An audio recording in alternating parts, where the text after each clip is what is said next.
finala playoff'a Liga düğümünde Merdin Spor Umu Spor Stadyuma Amed'e hatın beraber hev. Her du şehir jî birane.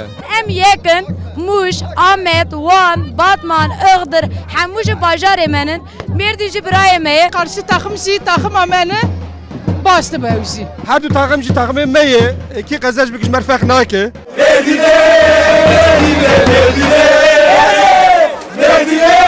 Di maça ku alîgirên her du tîman jî peyamên biratî û hevgirtinê dan Merdin Sporê 2-1 qezanç kir.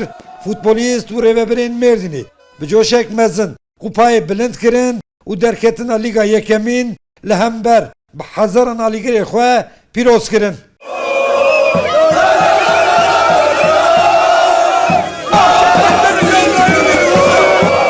Bi dawîlê hatina hesreta 18 salana Merdin Sporê a Lîga Yekemîn bi hezaran alîgirên ji bo maçê hatibûn Amedê beryarîgehê veguheran qada festivalê. Atmosfer mükemmel bu. Olasya dikram abidi tam evet boş kara.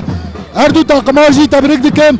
Her du takıma jî mala wara emli birinci ligeni. Rastî Muş jî birayê me bûn. Em wan jî tebrik dikin, wan jî xweş dîst. Ama heqê me bû mesten em pir kêf xweşin. Şker boran meîşê xwe gucê xwe berdaya em hatine Diyarbekir Amedê vê arayê de Amedê jî pîroz dikin ew jî derketin ve ca şampiyon Mardin Spor. Her bir jî tîmê Kurda, bir jî Merdin, bir jî Ahmet. U bera canê Muşê İshak bew jî birayê me ne. Mala Xezûriyê me bûne şampiyon serkeftin ji Merdînê re. Bajarê me Batman bû şampiyon. Ameda Dila bû şampiyon. Bîgol bû şampiyon. Ji hemû Kurd û Kurdistanê re pîroz bî şampiyon.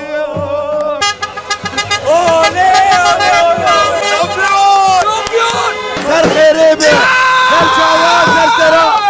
Mardin! Em şampiyonatın em şampiyon çûn şampiyon Merdin. Rêveberên Merdin Sporê ragihandim ku dê demek nêzda pîrozbahiyek mezin li dar bixin û şampiyoniya tîma xwe bi hev re pîroz bikin.